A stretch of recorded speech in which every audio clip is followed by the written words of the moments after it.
Hello and welcome to another video today on making gold in World of Warcraft.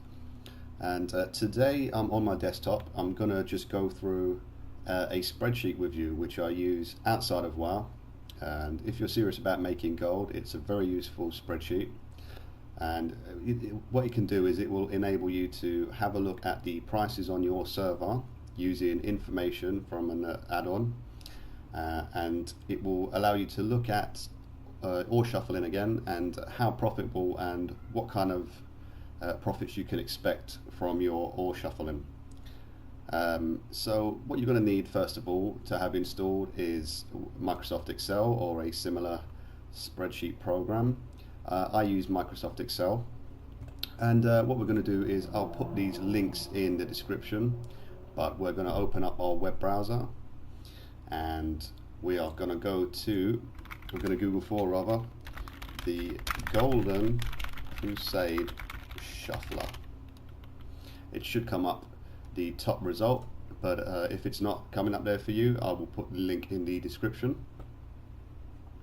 When the site loads, we are going to go here, download, direct download version 1.0.1, which is the current version of the Golden Crusade Shuffler. Now we've got some tabs at the bottom here. We've got the information tab, which is where we're starting off. It's got the instructions here and the notes, but I'm just going to go through it with you, so you shouldn't really need to read those. Now the first tab we're going to look at is the Shuffler tab. Now we've got a few columns on here. We've got the units, the market price in gold, and the purchase price per unit, and we've got various different tables here. All of this information is just basically to show you what will be profitable and what won't be profitable. So we've also got another tab, the enchanting tab.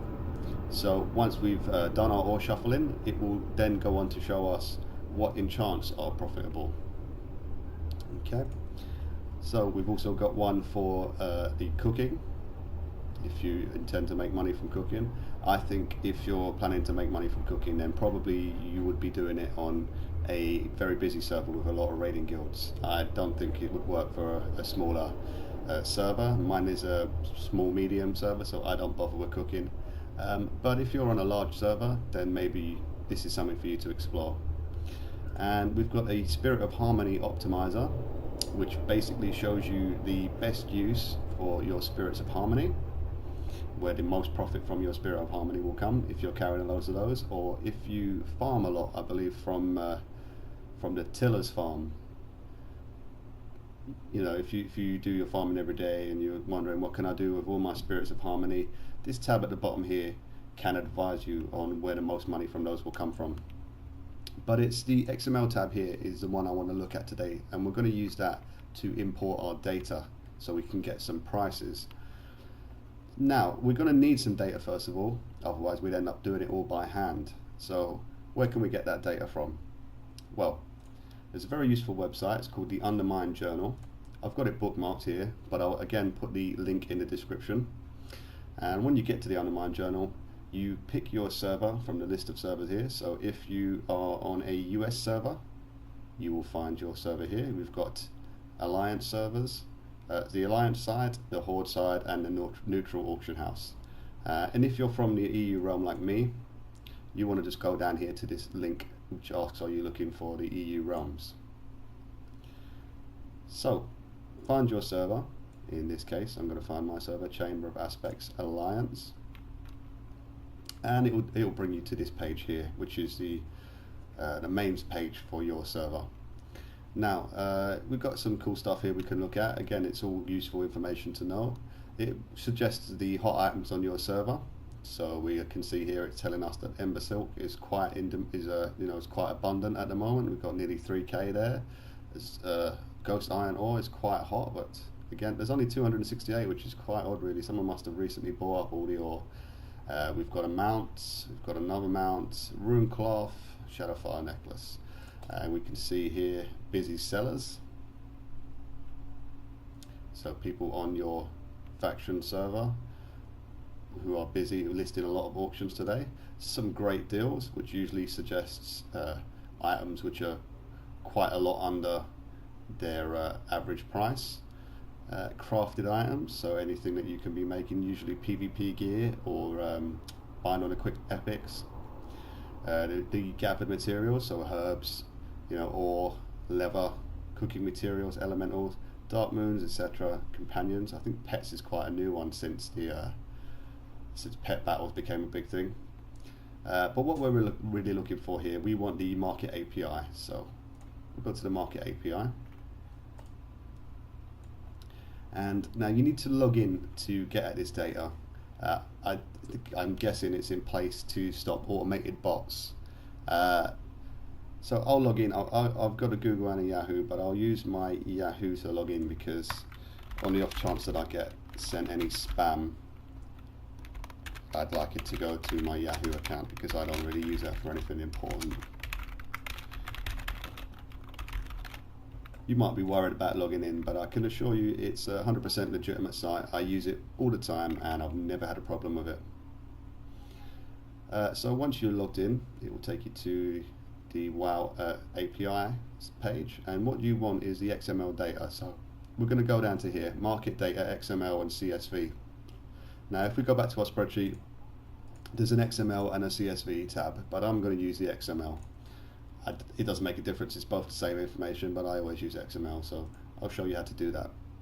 We'll go to Realm. It will suggest recent realms that you've been on, so we'll go to EU Chamber of Aspects Alliance, and we want the XML data, so we'll click on XML, Control A, select all, Control C, copy, open a new tab, Control V, paste, and enter.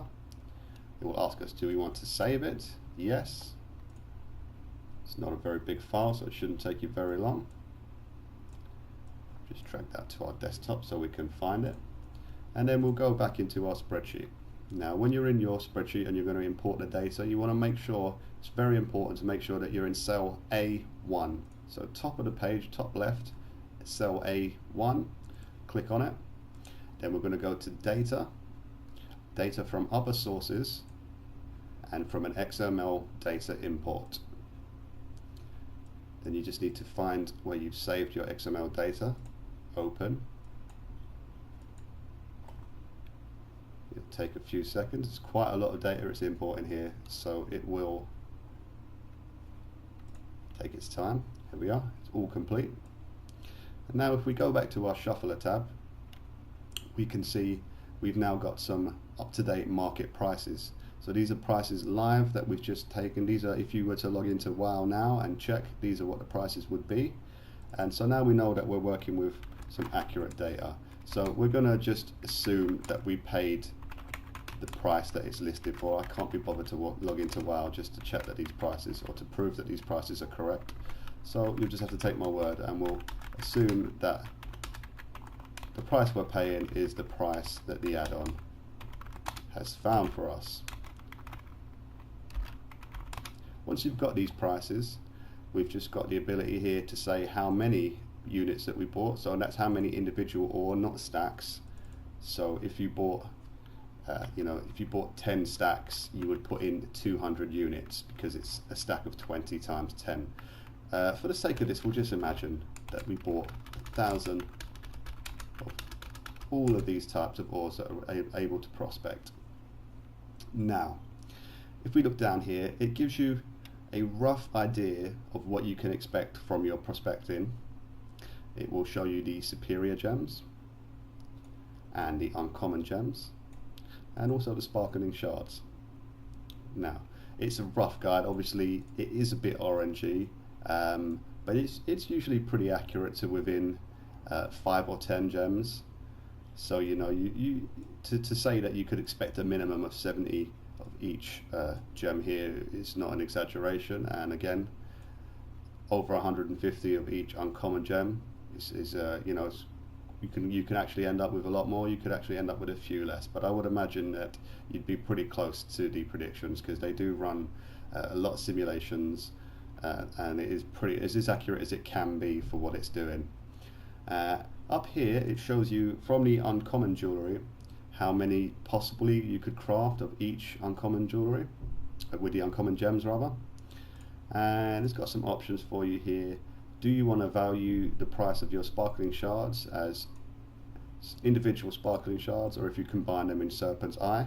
Normally you'd only sell the Serpent's Eye, so you wouldn't really have to worry about trying to sell them as a sparkling shard. What do you want to do with any blue jewellery? So this is the blue jewellery which requires the Serpent's Eye to craft, and usually superior gems.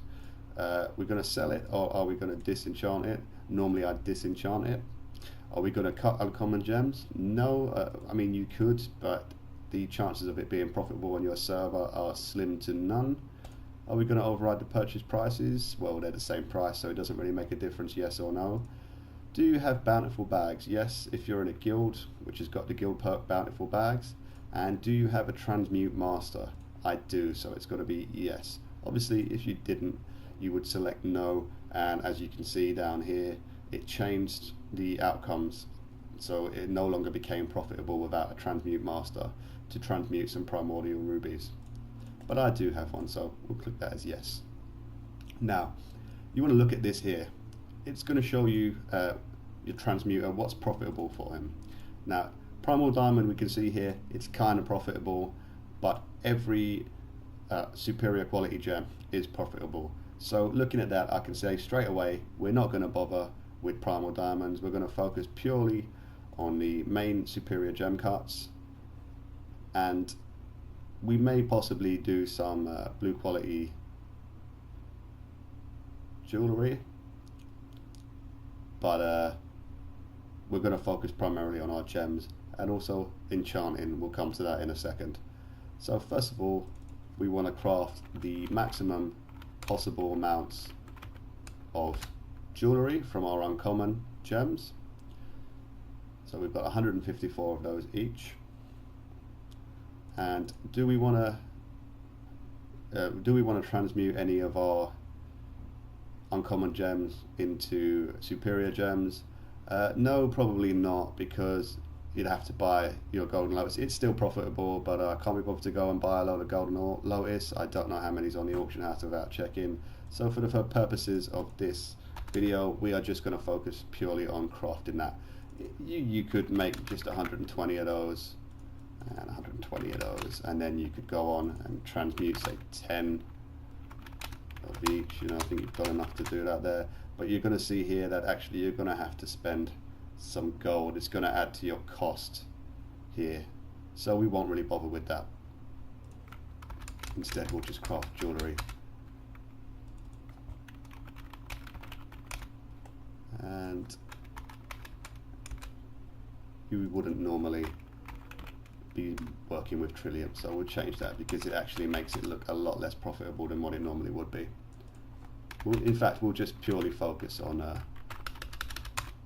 the ghost iron.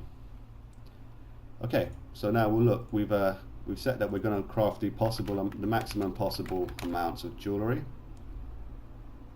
and already we can see we're looking at a profit of almost 24k here, 225% profit.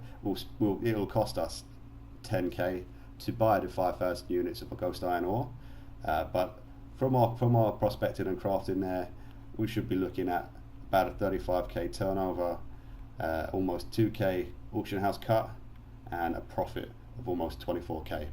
But we're not going to stop there, because I've also got an enchanter. So we can see here, if we click on the enchanter tab, we can see what is profitable in terms of enchants. And everything is pretty much possible on my server apart from the super strength and the jade spirit. So we'll just go ahead and craft 2 of everything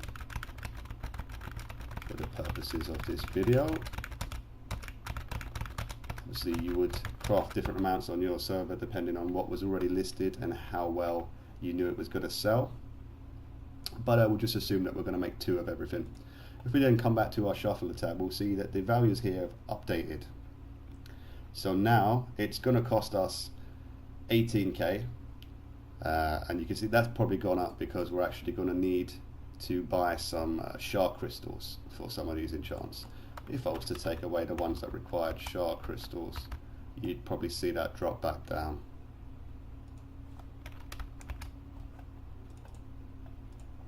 You can see it's dropped back down to 10k there.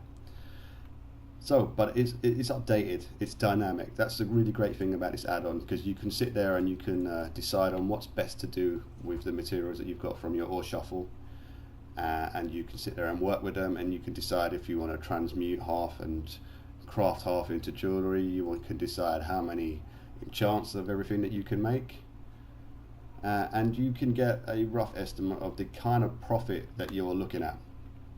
And just to show you how profitable this ore shuffle can be on a good server where you don't have much competition, it would have cost us 10k. We would have had a turnover of around 43k. We would have had to spend 2k on the auction house cut. So when we sold our item, the auction house would take its cut, which would amount to 2k, but we'd be looking at a profit of 30k. So we'd get our 10k back that we spent, plus 30k profit that we didn't have, which is nearly a 300% profit. So clearly very profitable for us to be shuffling at the moment. That's everything. I hope this video has been helpful. I hope it's given you something new to look at. If it was helpful, please comment, rate and subscribe. It just lets me know that you guys are watching the videos and that you'd like to see more. If you can suggest anything, or you've got anything you want to know further, just let me know and I'll get a video on it as soon as I can. I had a couple of PMs telling me that, you know, your mic's shit, we can't hear your voice properly. I've ordered a new headset, it's coming, it's on its way, so hopefully the sound quality of my future videos will be a lot better. That's all for now. Thanks a lot, and I'll see you in the next